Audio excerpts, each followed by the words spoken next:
Welcome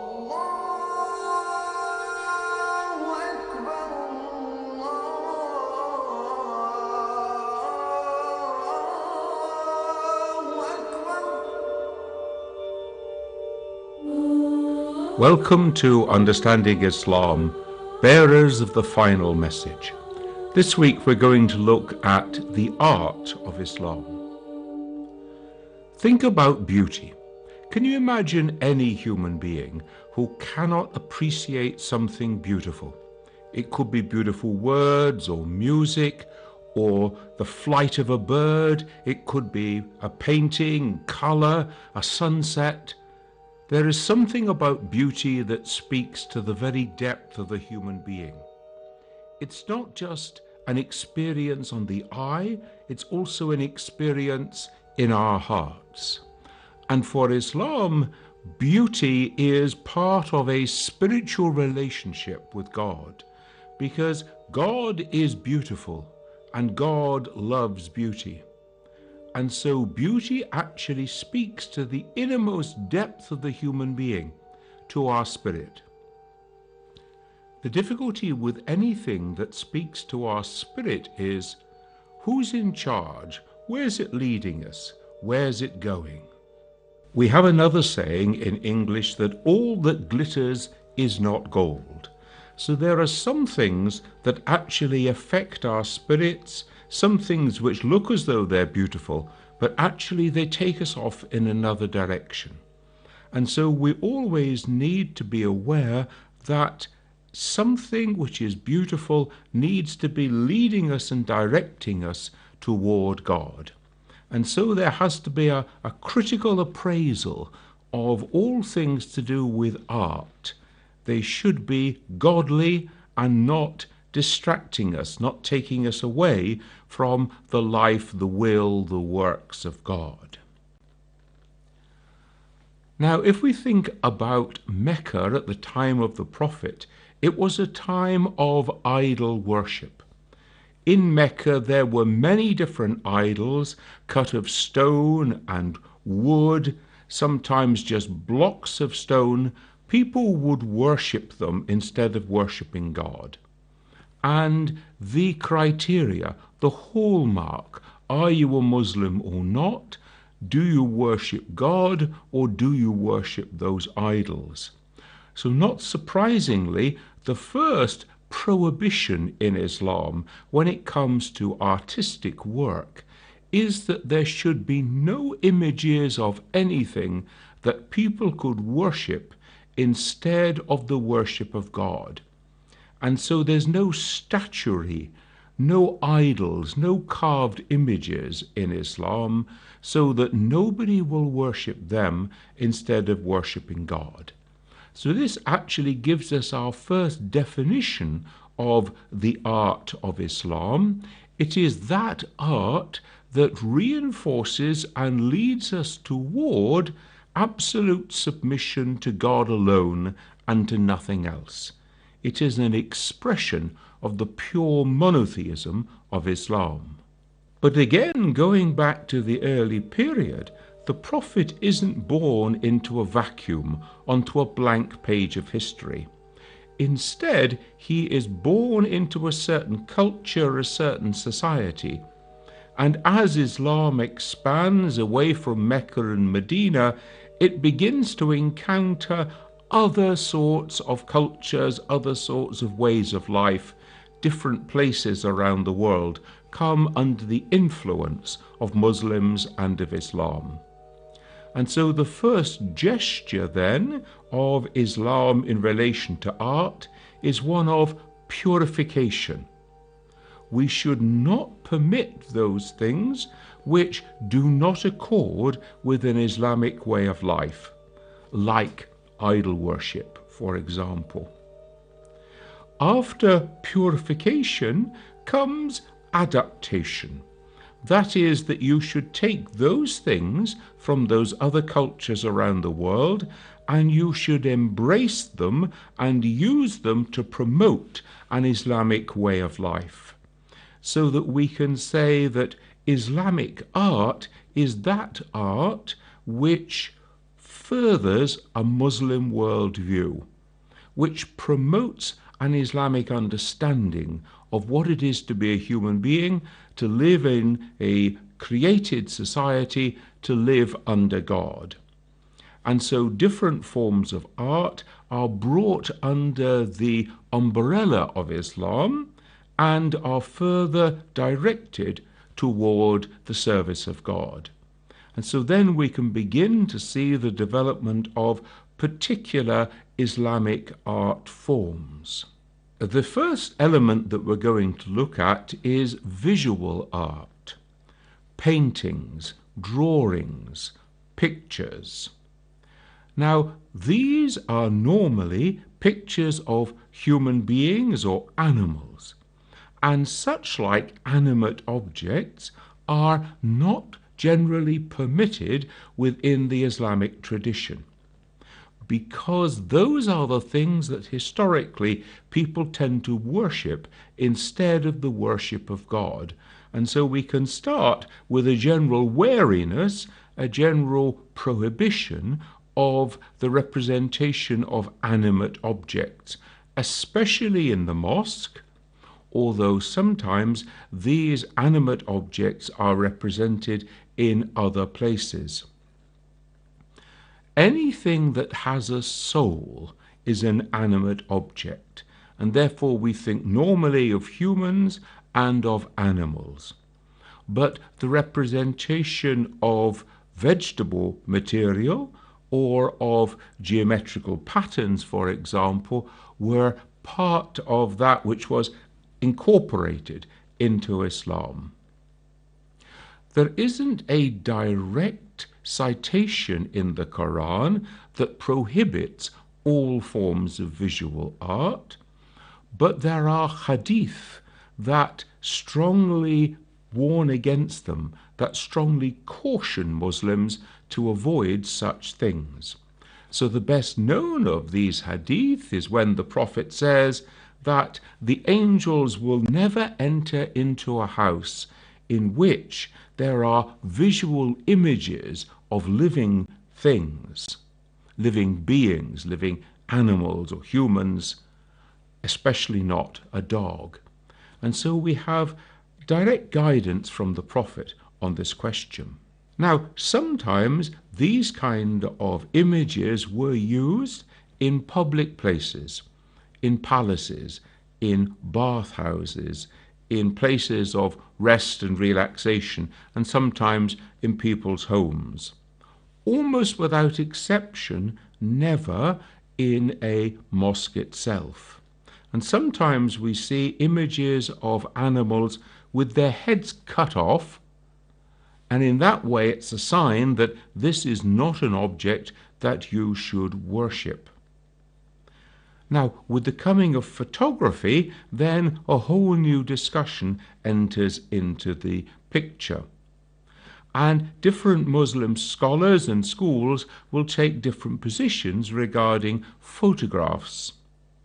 Some will say that there should be no photographs of human beings or of animals. Others will say they can be in the home, but they shouldn't be in the room in which prayers are offered.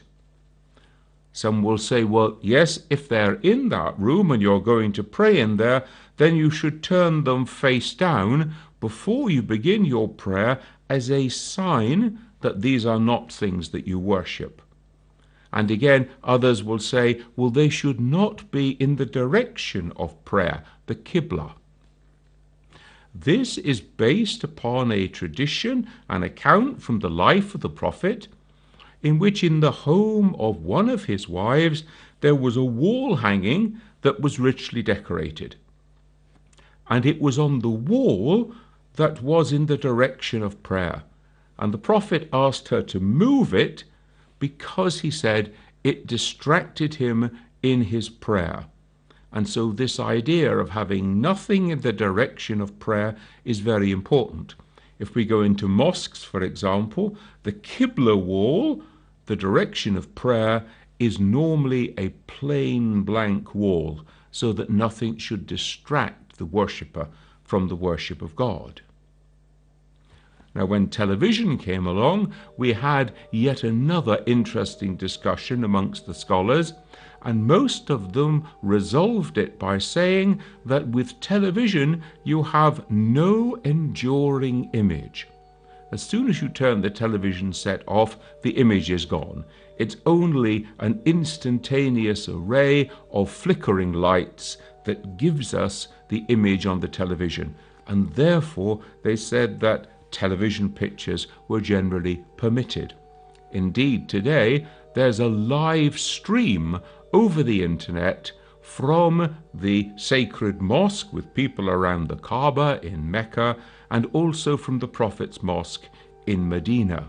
You will notice that one of the characteristics of many buildings in Muslim lands is that they are richly decorated with tile work, or with embossing, or with painting.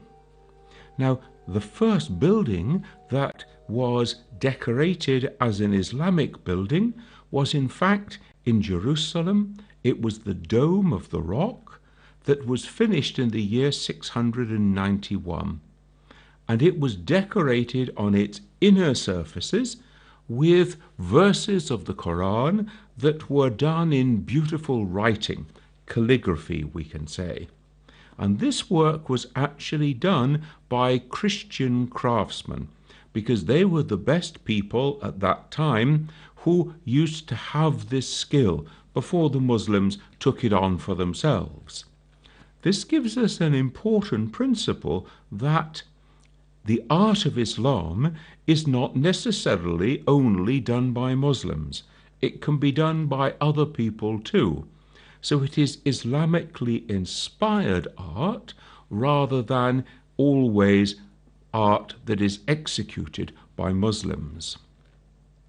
Now, calligraphy gives us a very important element in Islamic decoration.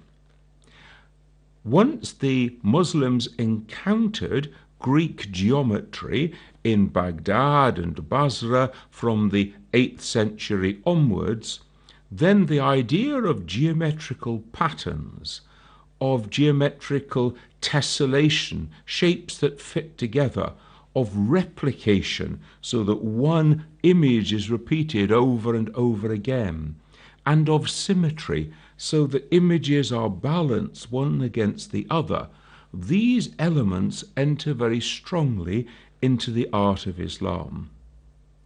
The principle is one of abstraction. You see, much of art around the world actually is to engage the person with the object which is being illustrated. But the art of Islam goes in another direction. It moves to abstraction. That is, it doesn't engage the person and tie them up with the material object, but rather it liberates the spirit so that the spirit is abstracted from the art and is elevated into a relationship with God. We often use the term arabesque. Arabesque, the art of Islam for decoration, comprises geometrical pattern work, beautiful calligraphy, and often vegetable forms. And when we see these vegetable forms, we get there strongly the principle of abstraction.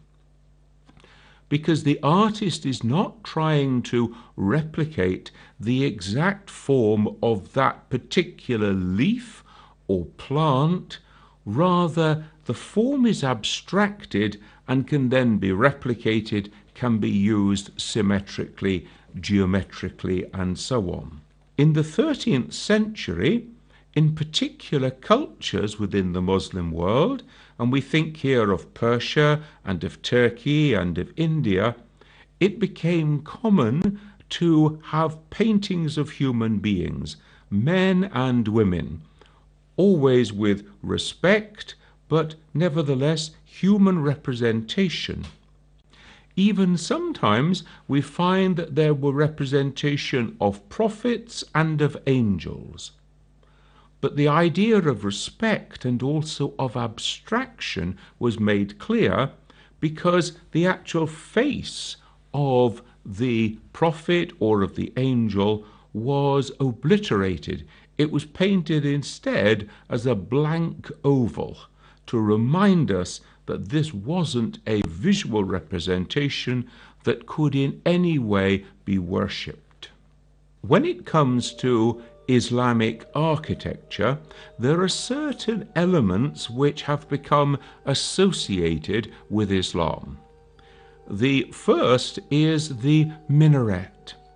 Now we know that in the time of the Prophet himself, those who were going to call people to prayer merely rose to the roof of the highest building around and called. But already by the year 666 in Basra, we see a purpose-built tower which was used to raise the speaker so that the call to prayer could be heard over a wider distance. And then over the centuries and in different cultures, we find square minarets, cylinders, towers, polygons. We find them spiral outside staircases, as in some places in Egypt. We find them with pagoda-shaped roofs, as in China, so that the minaret becomes an almost ubiquitous symbol alongside the mosque so that people can be called to prayer. In the Prophet's mosque in Medina, which was a very simple building in his time, but has been built and rebuilt over and over again in Islamic history, until now it's an absolutely vast building of great beauty and proportion.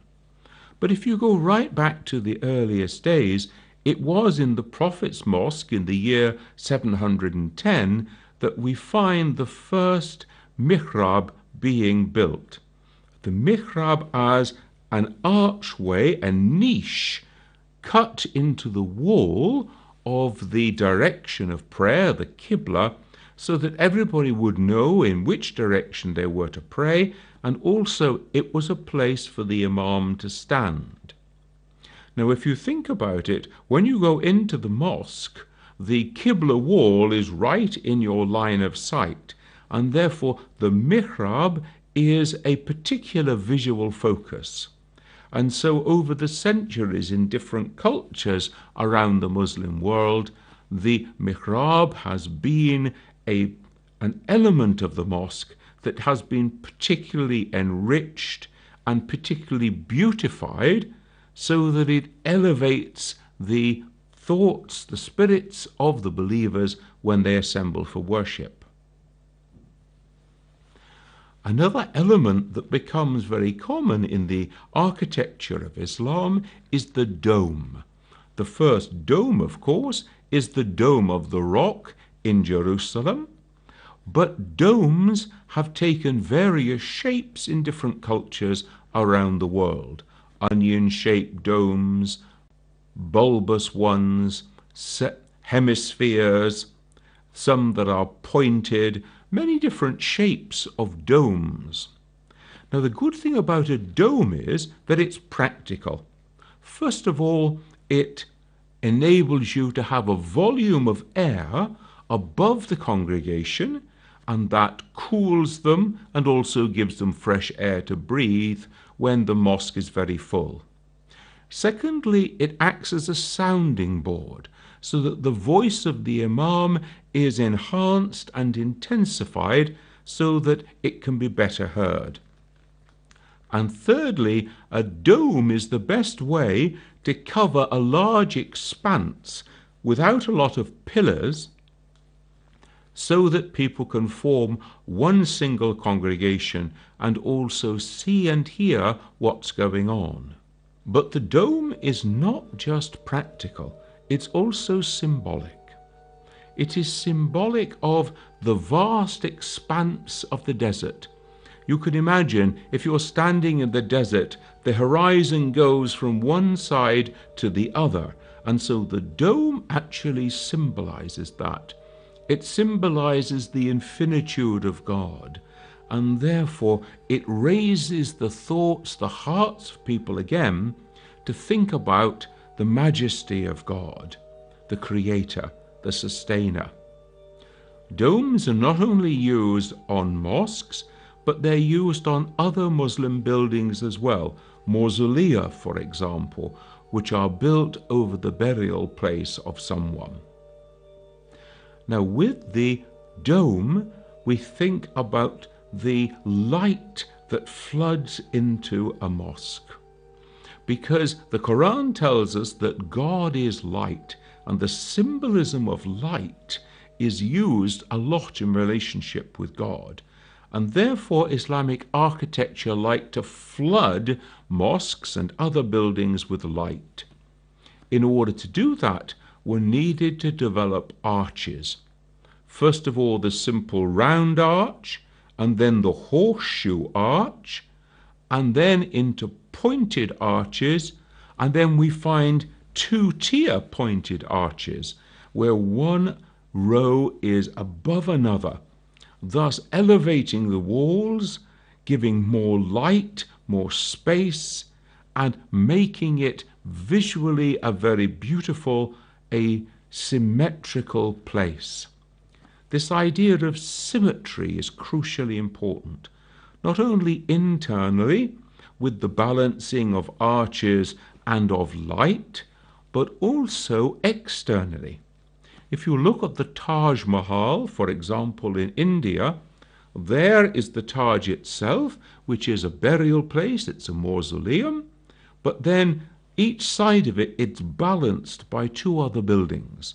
One is a mosque facing in the direction of Mecca, and the other is a zikr hall, a hall where people met for remembrance of God. But the two buildings balance the Taj and make it, in this sense, a work of extreme architectural beauty.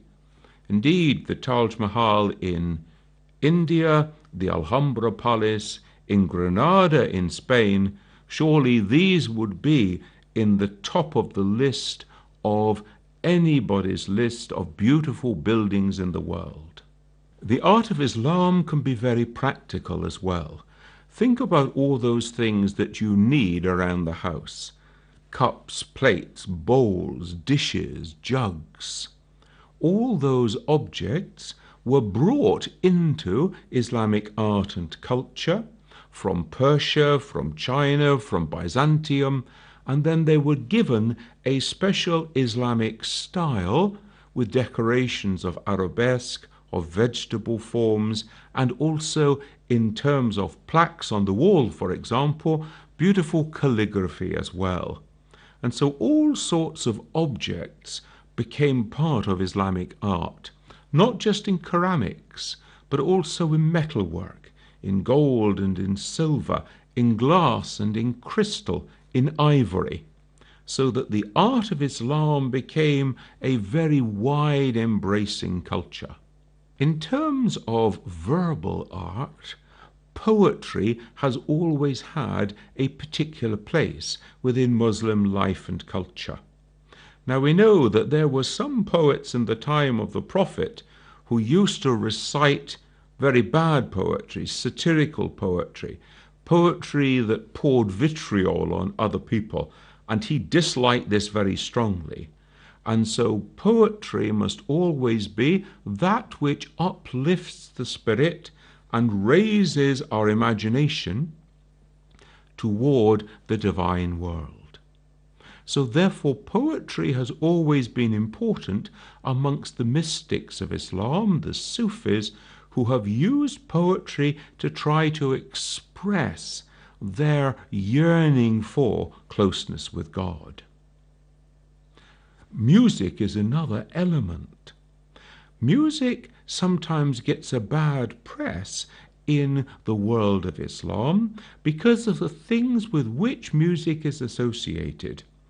Music was associated with drinking, with illicit sexual activities and such like, and therefore it should not be allowed to take people away from the true path of Islam. So some Muslim scholars will be very much opposed to music in all its forms. Others will say that where music is used, it must be under strict control. Why is that? Well, if you think about it, we often say, music moves my spirits, it sends me, it takes me to another place.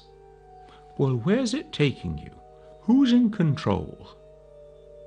This is why Islam always says that music can only be used within the strict control of Islamic principles, of Islamic supervision. And we see music then being used in particular within the Sufi tradition under the direction of a Sufi sheikh, where the music is used to actually lift the spirits of the believer and help one to seek a closer union with God. And the musical instruments that are used are normally very simple.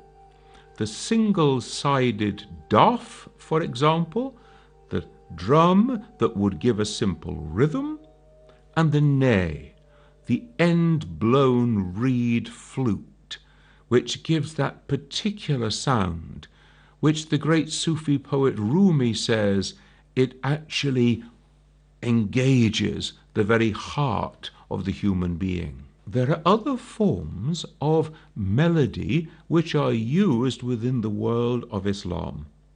If you listen to the azan being called, for example, often you get certain sounds that are elongated, which make it penetrate, which make it reach through to the heart of the believer to draw them to prayer. If you listen to Quran recitation, certain sounds again are modulated, certain sounds are elongated, so that the sound itself penetrates through to the heart of the believer, not just something which is heard in terms of the content, the words. And then nasheeds, songs in praise of the Prophet. These are quite widely sung without accompaniment in different Muslim cultures around the world. Al-Ghazali and the Sufis in general often say that there are two elements to beauty. There's the outer element, in which the sound is taken through the ears, and all human beings are capable of that. But then there's another element, the inner beauty of the sound, and that is the sound as it penetrates to the human heart, and that requires the believing heart fully to appreciate that inner beauty. Dance hasn't formed a very large part of the artistic expression of Islam. We know that in the time of the prophets, the children danced and he approved, and we know also that he watched upon occasion African warriors performing their dances. But dancing in general has not been a very public element of the art of Islam. There has been dancing in single-sex groups in private, women dancing together, for example, in their own quarters. And of course, dance is also used by some Sufi traditions in which you have rhythmic movement to elevate the soul to engage with God. So there we have the art of Islam. Perhaps the single highest pinnacle of the art of Islam is calligraphy. The beautiful way in which the words are written. And what are these words? These are the very word of God from the Quran itself, which are read in ways with lines, with curves, with slopes, which actually engage the human heart and allow it to take flight in communion with God. Calligraphy sometimes is spoken of as visual tikkar. ticker, the prayer of the heart, the prayer of the remembrance of God, and calligraphy, visual ticker. Join me again next week when we're going to be looking at the contemporary world of Muslims and Islam. I look forward to seeing you then.